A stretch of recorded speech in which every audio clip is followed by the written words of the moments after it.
گفتاری ادبی از سلسله خوانشی بدیعی از روی پوستی داریوش رحیمزاده عشق ناتمام.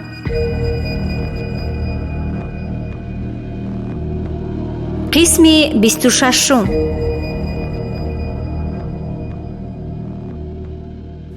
امید نیست که عمری گذشته باز آید.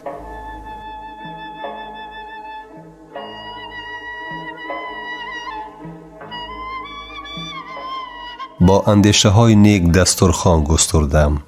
چی انواع خوردنی که داشتیم بالای آن گذاشتم. البته خیرامان به حالتی تا دیدار با آن البستی دیگر برنگشت. چون منی ساده دل به فهمی عمق مسئله که عشق دیگر هست و شهوت دیگر خیلی دیر رسیدم و هر یک حرف، گفتار و رفتار این دختر را بعد از دیدارهای طولانی شبانگی نزدیک شوی با آن لندهوری حیوان صفت اندیشه کردم. خلاصه برآوردم آنچه نپاید دلبستگی را نشاید. محبت این خانم به من تا لب بام بوده است و اگر ناپاک اصل گرچه در اول وفا بکند، در اولین لحظه به احساس خودش مناسب از ما بگردد و جفا کند. و افسوس که در همه عالم گنج و مار و گل و خار و غم و شادی با همند.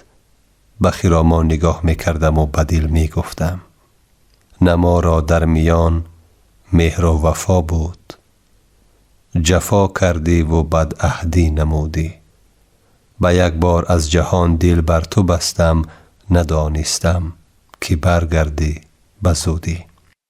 همین طریق چون مهماندار که قرض وجدانی و آدمگری خود را اجرا میکند، در پیش دسترخوان از شاخه های درختان چند سال باز خشکیده هیزم کشیده، به قول مردم کلاب لواوه ها ریشه های در آب صیقل شده به بیرون پرتاب گشته خشک ساحل دریا گلخند درگیراندم.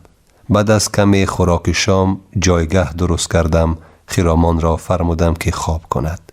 خیرامان بخچه خود را تگ سرش گذاشت و در اندک مدت خوابش برد.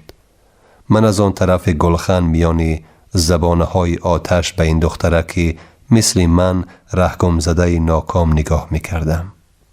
شعله های گرم روی او را باز هم زیباتر گردانیده بودند، اما خود این ورقهای آتش به خردی و بزرگی پست و بلند شوی به این سو و آن سو الوانج خوری، گاها چریک چریکونی بدن چوبها که به شدت روزگار طاقت نآورده آخران بار به خود می پیچیدند و صدا می برآوردند.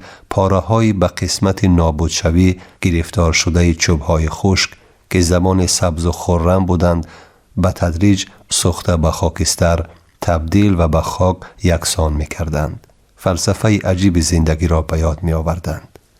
حیات انسانی را از روز چشم کشادن، مبارزه بردن، در کوره زندگی جوشیدن تا به فنا رفتن خاطررسان می کردند.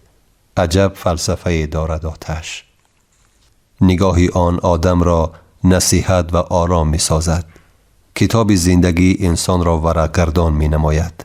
خاطره های بد را سوزاندنی می شود.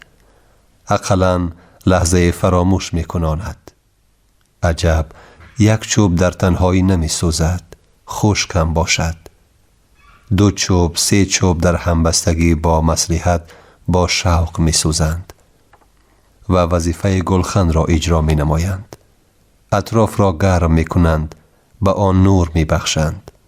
در آخر هم که باز یک چوب مبادا تنها ماند از سوختن می ماند، نمی سوزد، دود می کند، فقط عذاب می کشد. این را فلسفه آتش نامیدن هم ممکن است. علاپرستی هم منطق بزرگ داشته است. از لحظه درگیراندن آتش تا سوخته خاکستر گشتن آن. خیرامان در حقیقت زیبا بود، اما این زیبایی همکنون توسط تجربه اندوخته زندگی و فلسفه آموزنده آتش دیگر به من قدرت تأثیرگذاری نداشت. به مثل نقش دیوار بیگانه‌وار جدا می نمود. زبان جاسوس دل است. گفتار و از آن بیشتر رفتار گاه خاموش هم باشد صدای بلندتر دارد.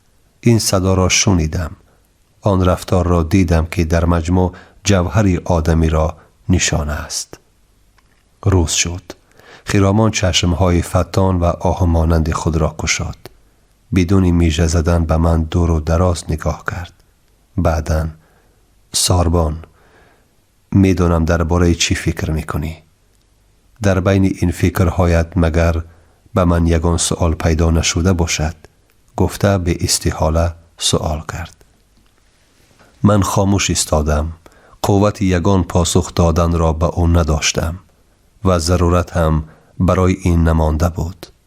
شاید از چشمان من او جواب دریافت کرد که درست، تو دیگر به من سؤال نداری. جای سؤال دهی هم نمانده است. میدونم تو مرا خوب فهمیده ای. مادرم وقت نیمه شب به آسیاب دویده می رفت. از هیچ چیز، از هیچ کس نمی هراسید. حتی ما را در تنهایی پرتافته. چند مراتب او را پایستم. از پشت چپرک دری آسیاب به تمام سخنان مادرم که به شربت آسیابان می گفت گوش می کردم. استاد زندگی من مادری من است گفت. خرامان، من پدری تو را دیدم، اما نمی دانستم چگونه آدم است. به هر حال زندگی مادرت عاقبت او را به تگ غار برد. به تو بدی نمی خواهم. فقط می خواهم که از درون غار و تگ دار زندگی بیرون مانی. گفتم من به او. نمی دانم خرامان مرا فهمید یا نی. مادری من در هیچ کجای عالم خار نمی شود. نه در غار و نه در تگ دار. با تنتنه و به ایبا اعلان کرد خرامان. من خود به خود با آوازی پس گفتم از مکافات عمل غافل مشو. گندم از گندم بیروید، جو ز جو. اما راست به چشمان خرامان نگاه کرده. خرامان، من تو را واقعا دوست می داشتم. اشکای مادر پیرم را صرف نظر کردم، اما خطا کردم. با همین پدر و مادر داری، با همان قدر پند و نصیحت، با همین قدر دولت و سولت خطا کردم. باکی نیست. اسب 4 پای داشته باشد هم پیش پای می خورد. لیکن مهم آن است که اکنون زندگی مرا استاد شد. چشمی مرا کشاد. فهمیدم گفتم. این وقت آب چای جوشی میسین بلق جوشید و خیریت مرا از ادامه صحبتی که سخت عصبانیم میکرد خلاص کرد و من به اجرای وظیفه مهمانداری خود ادامه دادم. چای دم کردم. به خرامان چای ریخته دادم.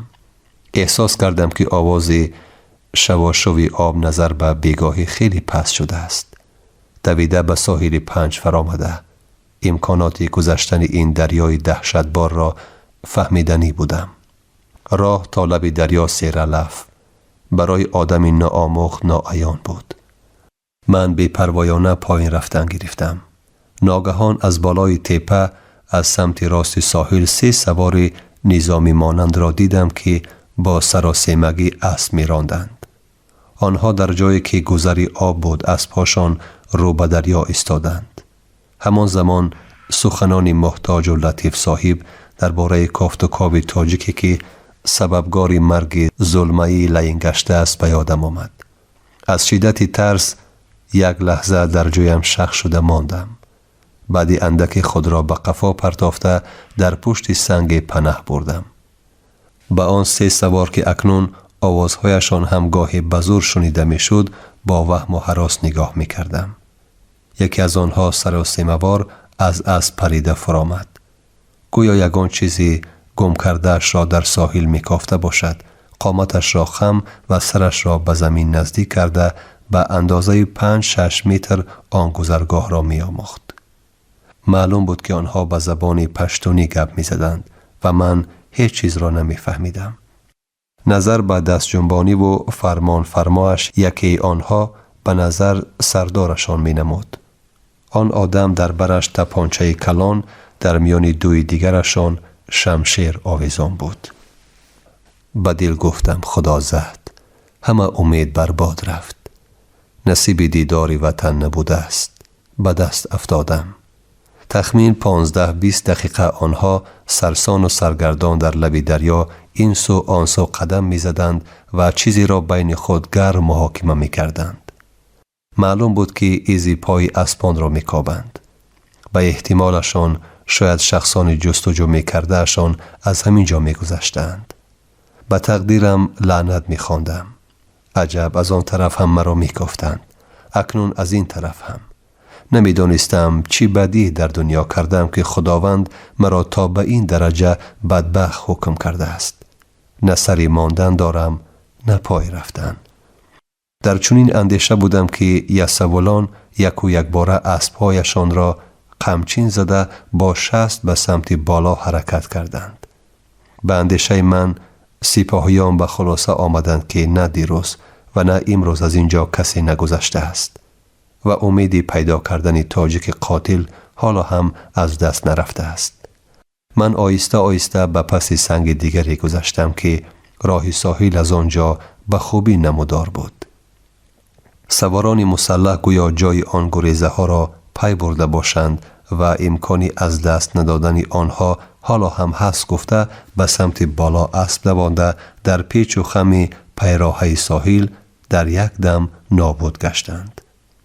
همان زمان من با تمام قوه‌ای که داشتم دویده آمده به خیرامان. هوا ویران شده ایستاده است. بعد نیم ساعت سیل می آید. زمین و زمان را می برد. رفتیم دیر می شود گفتم و خودم برقوار اسبا را زین کردم. مثل پیشین خیرامان را در اسب افغانی شینانیدم. بندی لجام کرده را در زین سمند و ایل آن محکم بستم. خودم سمند را کتل کرده سراسیموار به پایین فرامدنی شدیم.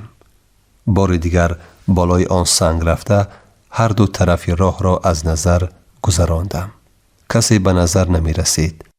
از آن سواران سلاحدار هم اثری نبود. در یک جست به سمن سوار شده هرچی بادا بادگویان راست به همان جایی که ما از آن طرف به این طرف گذشته بودیم اسب راندم. پیش از آب گذشتن. خیرامان بیا تو به سمن بنشین. اسبی کار دیده و به قوت است. با این تو به آسانی و اعتماد از آب می گذری. من هم خواطر نمی شوم گفتم. من دل تو و سمند را نغز می دانم. مهر و کین را در یک دل جا نیست. سمندت که وفادار نامش کرده ای به خودت نصیب کند. این حیوان فقط به تو خدمت می کرده است. برآشفته گفت خیرامان باغچه‌اش را در بغلش گرفته ناراضیانه و از اصل مسئله بیخبر. در این حالت دیگر جای تحمل و گپ نمانده بود. آبی دریای پنج خیلی پایین رفته شترخیزه آن هم زیاد به نظر نمی رسید. اما عین حال این اهمیت نداشت. هرچی تیزتر از این بلای روی راست خلاص شدن معنی مرغ که از قفس رها گشت همه جا برایش بهش گفته با همین حسیات اسبها را به آب انداختیم و من سمند را برای جدیت کار یک قمچین هم زدم که چنین مناسبت به این جانور قریب هیچ وقت رخ نمیداد. اسب رموز فهم خود را به آب پرتافت و ما شاخه اولی دریا را قاطعانه گذشتیم و به یک جزیره خرد رسیدیم. معلوم بود که اسب خیرامان زیاد آب دیده نیست. از دریا حذر می کند. اما با چست و چالاکی و متانت سمن نگاه کرده گویا از آن الهام و قوت می گرفت. از بین جزیره و خار و بوته های نو خشکیده آن گذشته به شاخاب اصلی نزدیک شدیم. این زمان آسمان را ابرهای سیاه فرا می گرفت. باران کم اما قطره های کلان کلانی آن در یک دم جامه های ما را تر می کرد. جایی تأخیر نمانده بود. چون که اگر بارانی سیل سر می شد این جزیره هم زیر آب می ماند و ما راه را واقعا گم کرده همگی تلف می شدیم. همزمان طوری که به آسانی این شاخاب را گذشتیم نوکران افغان هم می توانستند به زودی به اینجا رسیده آمده ما را دستگیر کنند یا نابود سازند. من اسب را چو گفته حرکت کردنی شدم. به اسب خیرامان نگاه کرده خیرامان قاش زین را محکم دار. شاخاب پهن چقور و تیزاب. در یگان حالت لجامی اسبت را به دیگر سم نگردان. خوب می شود آن را سر ندهی. به قاش زین پرتایی. بندی ما به قوت است. در هر گونه مشکلات سمند اسب تو را می کشد. تو با تمام قوت زین اسب را محکم دار. از همین شاخاب گذریم به خانه رسیدگی حساب. کمی دیگر ماند. گفته بانگ زدم.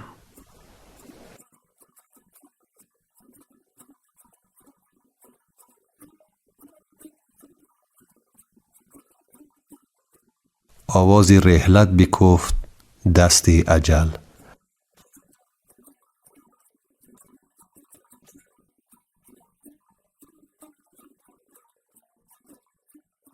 سمند با یک اشارت دیگر وارد شاخاب گشت. طوری که تجربه اکی سفر نشان میداد، من فوک اسب را کمی به سمت مقابل جریان دریا گرفته پیش می رفتم. پامانی سمند انتخابی و مستحکم بود. تخمیناً 5-10 دقیقه به همین منوال حرکت کردیم. به این قامت بلندی آب نزدیک به زانو های اسب می آمد. برای همین من خواطر شده به قفا به اسب خرامان نگاه کردم. آب الکی از زانوی آن جانور می گذشت. اما بندی که من در سر اسب خرامان لجانوار کشیدگی بودم اعتمادناک و با قوت بود. رهایی از چنین بست امکان نداشت. همین طریق با یک احساس مشکلات و خطر به ساحل نزدیک می شدیم. تهدید پیگیری یسوولان افغان دیگر از بین رفته بود. اما در نزدیکی ساحل ما را امتحانی بزرگ در پیش بوده است.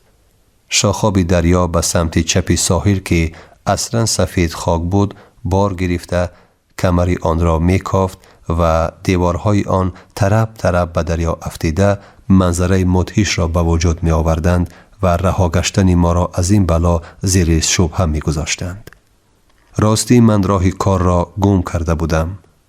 خواطریم بیشتر از اسب خرامان بود. سمن گویا علاج واقعه را می کافته باشد، سمت حرکت خود را تغییر داده فوکش را بلند کرده به مقابل جریان با سینه فراخش آب را دونیم نموده هلاس زنان پیش می رفت. هر دم من به قفا نگاه کرده خرامان نترس، زین را محکم دار. نزدیک رسیدیم. کمتر دیگر مان گفته او را تسلی می دادم. در این لحظه جان برایی از دلم می گذشت که کاش از آفت مذکور خلاص شده این دختری سرخور را ساق و سلامت برده دستش را به دست مادرش داده به یک بارگی جانم از او خلاص می شد. اما هرچند سمن پیشتر می رفت وضعیت بی تغییر می ماند. بعد تخمین نیم ساعت جانبازی ها دورتر باره سفید خاک تمام شده ساحلی هموار سنگا و بشره از دور نمودار گشت. اما سیل آب با همان شست می آمد. داد و وای خرامان به فلک می پیچید. ساربان، وای من می میرم. اسبی مرا سرده. سمندی تو دیوانه شده است. شما مرا کشتنی می برید. خرامان به تهلکه افتاده بود. چند بار داد زدم. خرامان، انا ساحل دور نیست. کمی دیگر مانده است. اما او، نه، مرا سرده آخر انا ساحل یک قدم شما کجا می روید گفته داد می زد. از بین آبی که گویا لوله بزرگ شده آسیابی عظیمی را چرخ می زنانده باشد سمند اسب خرامان را مثل ماهی در شست افتاده کشاله کرده به خود می برد. متاسفانه جریان آب باز هم شدت می گرفت و در دو طرف اسب‌های ما فخاس زنان و با دهشت می گذشت. سمند پایهایش را بردم و با باوری مانده واقعاً میل به ساحل نداشت و گمان می کردی که نیتی از آب برآمدن ندارد. از دیگر جهت طرف خشکی رفتن هم برابر با مرگ بود. تگ دریا ریگ یا قم سخت و هموار بوده است که اسب آن را آزموده با وقار و با تمام قوت می پیمود. من زانوهای خود را با بدن جانور باز هم جفز کرده می خواستم که اسب تپش دل آرزوی بزرگی به وطن برگشتن و در این کار یگانه به سمند امید و اعتماد داشتنم را احساس نماید. لیکن وضعیت همانا بی تغییر و دهشت انگیز بود. یک دم حس کردم که آواز خرامان نمی براید. سراسیموار به قفا نگاه کردم. خرامان میانش را به پیش خم کرده بغچه‌اش را می کافت. در یک لحظه از درون لطه پاره ها همان کارد گم شده یلقاسی اکی سفر را پیدا کرد. این منظره را دیده خرامان تو چیکار کرده ایستاده ای؟ زین را محکم دار گفته داد زدم. اما خیرامان با دست خود را به پیش یازاندن در یک لحظه با کارد تیز بندی لجام اسب را از جایی که قفس سخت و به اندازه وزن اسب ترنگ شده بود برید. به فکری ساده لبحانه خودش میخواست اسب را چپ به سمت ساحل گرداند. من فقط کوشش اولین چنین اقدام را دیدم و خلاص. موج بزرگ دریا در یک میژه زدن اسب را مثل توپ از شکمش که همکنون نسبت به آب نشانی مستقیم گشته بود یک باره به هوا پرتافت که از آن خیرامان تخمین 2-3 متر به سمت جریان دریا پریده رفت.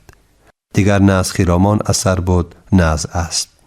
من نمیدانم برای چی یک داد زده به اختیار سمن را منع کردنی شدم. اما اسب به حرکت هلاکت بار من اطاعت نکرده باز هم با قوتر و با سرعت پیش می رفت. بار دیگر به جای فنا رفتن خیرامان و اسبش نگاه کردم. فقط بخچه سرخ خیرامان را دیدم که روی آب با سرعت شنا کرده در یک گرداب تیز چند بار چرخ زد، همچون آخرین نشانه و آن را هم این دریای بیرحم به کام خود فرو برد. نافهمیده ماندم که از چشمانم اشک می ریزد. گرچندی از خیرامان دست شسته بودم اما خیرامان دل مرا پرآرمان ماند. خیرامان لحظه های جوانی من بود و پاسخگوی اشکای شش قطار مرا این ربایی معنی.